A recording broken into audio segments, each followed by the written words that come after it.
General election candidate jailed over COVID fine. Yes, this absolute nonsense is still going on. A candidate in the upcoming Westminster elections has been jailed after refusing to pay a fine. Dr. Anne McCloskey, 67, appeared at Londonderry Magistrates Court in connection with an unpaid COVID fine of £255, which I feel she has no obligation to pay whatsoever because, as we all know, all the COVID stuff was just nonsense. It's all coming out now. Like, the vaccines are being pulled off the market and everything. And everyone's, all the people that were supporting it are now in panic mode. Like, the Wuhan lab leak theory got proved real after we were all called conspiracy theorists for months. It turned out the virus just really wasn't that bad. Really was not that bad, and they destroyed the economy, destroyed people's livelihoods, wouldn't let people attend the funerals of their family, friends, and loved ones, and all that over just some absolute nonsense. And then they locked you down and bloody had police harassing you because you sat on a park bench and all this stuff. Like, it was nonsense.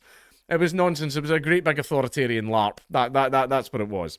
And now all this stuff is still going on because she's refused to pay a fine that I feel that she's not obligated to pay in whatsoever. She's just telling them to stuff it.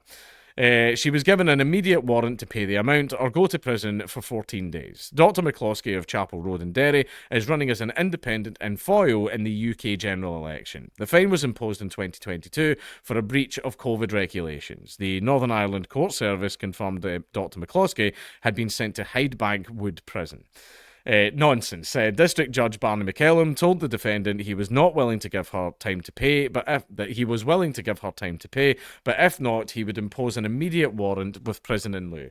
Dr. McCloskey accused court officials of fraud by entering the plea of not guilty for her in relation to the original offences. The defendant went on to say she has been arrested on the foot of a fake entity, namely the Director of Public Prosecution, who she said did not exist in law or statute.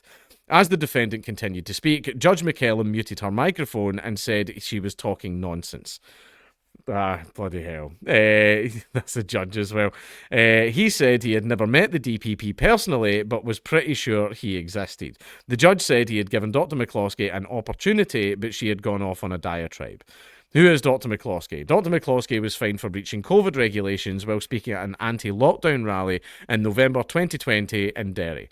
She had been suspended from practising as a GP for 6 months from 24th October 2023 over comments about the COVID-19 vaccination, the one that she was probably right about because I think it's AstraZeneca. Google it and double check. They've all been pulled. And they won't administer that vaccine anymore. So I wonder what's going to happen with the other ones. But anyway, she had expressed concerns in a social media video about young people taking COVID jabs in August of 2021. She lost an appeal against that decision in January of 2024. The full list of all candidates standing in the general election in Northern Ireland can be found here. So yeah, she's got no obligation to pay this whatsoever, and they've sent her to prison over it. Over something which we are now aware, like, so many people online are trying to pretend that they weren't ratting on their neighbours and screaming at people in Asda for not wearing a mask and all that stuff. Even Fauci's came out and admitted that he just made a lot of stuff up. That was nonsense. It was a lot of bullshit. It was a lot of bullshit that put the world in absolute turmoil and increased suicide rates and wouldn't let people fucking go to the hospital to hold their dear old grandmother's hand while she passed away because it was just a giant authoritarian LARP. It was the government trying to see how much they could get away with. That's what it was. That's what all the COVID nonsense was. Right? And it's going to take 20, 30, 40 years after everyone that was in, they're going to do the CIA thing where once everyone who was involved in it is now dead, then they'll release the true information of what actually happened. But 20, 30, maybe 40 years from now, we're going to learn the truth. I mean, we already know the truth. What's going to happen is in 20, 30, 40 years, they're going to finally admit the truth.